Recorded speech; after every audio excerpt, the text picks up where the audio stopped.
Sophie Durocher. Divertissante, elle sait comment se donner en spectacle pour vous offrir la meilleure représentation.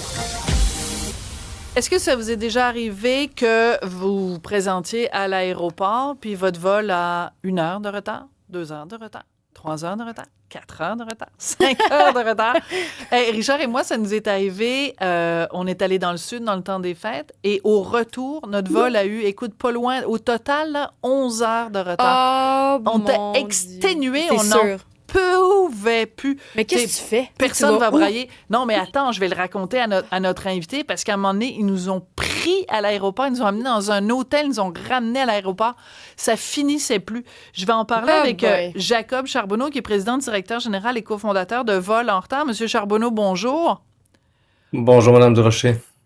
Oui, bonjour. Écoutez, on va broyer personne dans les chaumières, là. J'ai pas perdu un être cher. Je suis pas atteinte d'un cancer en phase terminale. Je voulais juste partager avec les auditeurs et les auditrices parce que c'est arrivé à plein de monde. Je viens de recevoir, il y a quelques instants, il y a 1 heure ou 2, une réponse de Air Transat à ma demande de remboursement parce que le vol a eu vraiment 11 heures de retard. Et la réponse, pour résumer, c'est « Allez vous faire voir, Madame Durocher, on veut rien savoir de votre affaire. » Donc, on rentrera dans les détails plus tard, Monsieur Charbonneau, mais le gros problème quand on a un vol en retard comme ça, c'est que la compagnie nous fait miroiter que, bon, on vous donne 25 $ pour manger, mais faites une réclamation parce que, tu sais, puis finalement, excusez-moi, mais c'est de la bullshit. En fait, c'est que c'est souvent compliqué. Puis vous dites, on fera pas pleurer personne. Par contre, ce qu'on se rend compte, c'est que c'est souvent très stressant pour les gens qui sont pris à destination ou qui attendent de partir. Et là, des fois, il y a des familles, il y a des jeunes bébés. Souvent, les parents, ils vont timer un petit peu les siestes des enfants pour que ça fonctionne bien dans l'avion. Il y a des gens qui ont les médicaments à prendre. Il y a des gens qui ont les connexions à prendre. Donc, ça devient anxiogène un petit peu, ces situations-là. Et la grande problématique, c'est que souvent, on est tenu dans le noir. Donc, on a très peu d'informations. C'est difficile, il y a de l'information contradictoire.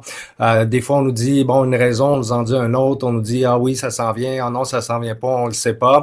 Et là, c'est ça, en fait, qui rend que c'est la situation anxiogène pour les voyageurs, parce que là, ils sont un peu tenus, ils sont un peu seuls au monde, ils savent plus vers qui se tourner, et ils savent pas c'est quoi leurs droits. C'est souvent ça aussi la problématique. Et d'ailleurs, on a mis en ligne un assistant virtuel pour les voyageurs, lapaixdesprit.com. Dans le fond, ce qu'on fait, c'est qu'on va vraiment prendre les informations de la réservation, puis on match avec des données, en fait, des lignes aériennes en temps réel. Et ce qu'on vient rajouter, c'est une couche d'explication. Donc, on vient dire aux passagers, c'est quoi l'obligation du transporteur dans votre situation précise et quels sont vos droits. Et en parallèle, évidemment, là, on construit les réclamations parce qu'on se rend compte que quand ça arrive, les gens, ils savent pas quoi faire. Il y a peu d'informations. On nous dit un peu n'importe quoi. On parle à une personne, un représentant de la ligne aérienne, puis c'est pas juste une ligne aérienne précisément, là, c'est généralisé. On obtient une information, on parle à quelqu'un d'autre, on obtient une autre information. Souvent, les gens sur place ont très, très peu d'informations. Fait que ça devient très problématique pour les gens de savoir, bon, à quoi j'ai le droit. Tu sais, quand on nous donne un coupon de 25 $ pour manger, est-ce que j'ai le droit à plus? Est-ce que j'ai juste droit à un café? Ou si je sors de l'argent de mon portefeuille, est-ce que je vais me faire rembourser? Même chose quand on perd nos bagages ou quand les bagages arrivent pas, ils sont en retard, donc on est pris à destination, pas de valise. À quoi j'ai le droit? C'est quoi les dépenses que j'ai le droit? Même chose pour les retards, annulations, c'est quoi la prise en charge? À quoi j'ai le droit? Est-ce que mon transport va être payé, mes communications, mon hébergement? Si je manque des journées de travail, est-ce que je peux me faire rembourser pour ça? Fait que c'est tout plein de questions qui, malheureusement, les réponses viennent rarement de la ligne aérienne, donc évidemment. Oh là là! Évidemment. Vous venez de toucher un petit nerf sensible, Monsieur Charbonneau. Oui, malheureusement. Malheureusement, les réponses qui viennent des lignes aériennes sont souvent faussées. Puis ça, on le voit parce que, des fois, on va avoir 2 passagers sur le même vol qui obtiennent 2 décisions différentes ou 2 raisons différentes. Puis là, tu dis comment ça peut être possible. D'ailleurs, quand on regarde les décisions, parce que les gens qui veulent contester les décisions des lignes aériennes au Canada doivent aller devant l'Office des transports du Canada. Et là, ce qu'on se rend compte... Oui. Qui a le temps de faire ça? Effectivement, c'est très long. Et là, ils ont proposé des changements là, pour améliorer la situation dans les prochains mois. Par contre, ce qu'on se rend compte, c'est que dans les décisions qui sont rendues par l'Office des transports du Canada, 50% des passagers ont gain de cause. Ce qui veut dire que 50% des passagers ont eu une mauvaise information du transporteur. Ben oui, donc ça, c'est un chiffre qui me fait capoter ma vie. Comme dirait un ado, 50% ont gain de cause, mais c'est pas une bonne moyenne au bâton, comme on dit au baseball. Il paraît qu'on dit ça au baseball. C'est pas une bonne moyenne au bâton, puis il faut savoir que c'est très peu de gens qui vont passer à travers le parcours, le processus, parce que c'est long, parce que c'est demandant. Les gens, ils savent pas s'ils ont le droit, ils savent pas s'ils vont gagner. Et là, on a présentement 84 000 plaintes en attente devant l'Office, à peu près 2 ans d'attente. Effectivement, 84 000 plaintes, 2 ans d'attente. Mais Sophie, si tu me permets, je me demande en lien avec ça, vous dites que là, il y a 84 000 plaintes en attente. Il y a combien de gens qui auraient dû aller se plaindre puis qui le feront pas parce qu'ils veulent pas être pris dans tous les dédales administratifs et qui veulent pas, en gros, se faire chier? Il y en a combien qui pensaient qu'ils le feront pas pantoute? C'est un très, très faible pourcentage. Selon les chiffres qu'on a, c'est en bas de 10% des gens qui vont poursuivre les démarches auprès de l'Office des transports. En fait, c'est 91% des gens qui sont éligibles à une compensation qui iront pas jusqu'au bout. Donc, soit contester ou soit faire les démarches. C'est effectivement énorme. Mais je veux revenir sur différents points parce que, donc, la situation dans notre cas, parce qu'on était 3 à voyager, on se rend à l'aéroport, sachant qu'il y avait un retard, mais on s'est dit tant qu'à attendre à l'hôtel, on avait fait notre check-out, on avait fait notre sortie. On va à l'aéroport, on passe la sécurité, on enregistre nos bagages, on est en train d'attendre avec tous les autres passagers du vol Air Transat 399 le 4 janvier 2025. Et là, il y a quelqu'un qui parle uniquement anglais et espagnol qui s'adresse à nous. Qui s'adresse aux gens qui sont à l'avant de la file et qui dit, vous n'avez pas le droit de rester ici à l'aéroport. On va vous prendre, on va vous mettre dans des autobus, on va vous envoyer dans un hôtel, vous allez attendre à l'hôtel, puis quand l'avion va être prêt, on va vous faire revenir ici. Mais on recevait des informations complètement contradictoires. Et à un moment donné, on se promenait dans les corridors de l'aéroport, puis il y avait un petit monsieur avec une petite pancarte d'Air Transat à l'avant. Puis à un moment donné, les gens l'ont comme perdu de vue, fait qu'on s'est retrouvés comme perdus dans l'aéroport. On a l'impression que c'était genre Elvis Gratton arrange un déménagement d'avion. C'était n'importe quoi.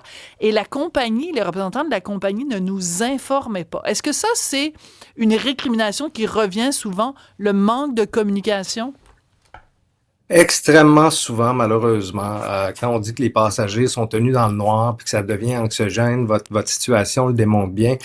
Donc, les passagers, les membres de la ligne aérienne qui étaient présents ont très peu d'informations, tout d'un coup disparaissent ou n'ont pas l'information quand on va les voir. Donc, évidemment, c'est problématique. C'est prévu, par contre, dans la réglementation, il devrait y avoir des communications très régulièrement au niveau des passagers. Malheureusement, c'est très peu suivi. D'ailleurs, l'Office a fait des recommandations là pour améliorer la législation canadienne. C'est le même cas en Europe aussi. Donc, en Europe, ils sont en train de faire une modification et ils mettent beaucoup l'accent sur la communication parce que c'est une lacune qui, malheureusement, s'étend à toute l'industrie. Oui, mais juste pour l'anecdote, parce que c'est drôle, puis on passera aux commentaires du public après, Cybèle, mais juste pour l'anecdote, parmi les gens qui voyageaient, il y avait une dame, je ne veux pas donner trop de détails, mais son frère travaille pour Air Transat, donc son frère nous donnait de l'information en temps réel, et 1h30, 2 heures plus tard, on recevait un courriel d'Air Transat nous donnant soit la même information, soit une autre information, fait qu'on se disait... ça attend, là, comment ça se fait que, parce que nous, on connaît quelqu'un qui connaît quelqu'un qui connaît quelqu'un, on est mieux informé que la compagnie elle-même nous tenaient pas au courant. C'était capoté. Si belle, ça fait réagir, ce sujet-là. Oui, c'est ça. C'est démesuré, puis on se demande jusqu'où on peut aller. Les auditeurs se demandent qu'est-ce qu'on fait, c'est quoi l'extrême ou le paroxysme de ce qu'on peut faire. Et il y a Serge de Montréal qui nous dit « Moi, j'ai eu des problèmes avec Air Transat et avec Air Canada aussi. Et la seule façon avec laquelle j'ai eu des réponses et gain de cause, c'est avec une mise en demeure. Donc, est-ce que ça arrive souvent que les gens se rendent jusque-là? Parce qu'il me semble que dans les étapes administratives et judiciaires, la mise en demeure, je veux dire, c'est quand même intense. C'est la mesure extrême. Monsieur Charbonneau, est-ce que c'est une bonne façon de fonctionner? Ben, très souvent, hein, nous, à la base, Vol en retard, c'est un bureau légal, un bureau d'avocat. Ouais. Hein, c'est pour ça qu'on représente les clients et 30% de nos clients ont déjà fait une approche auprès de la ligne aérienne et reviennent vers nous, soit pour valider l'information qu'ils ont reçue ou pour contester la réponse de la ligne aérienne. Donc, la mise en demeure, il n'y a rien qu'une compagnie aérienne aime mieux entendre que « je vous mets en demeure de faire ceci ou cela, sinon je vous poursuis ». Moi, je veux juste partager quelque chose avec vous.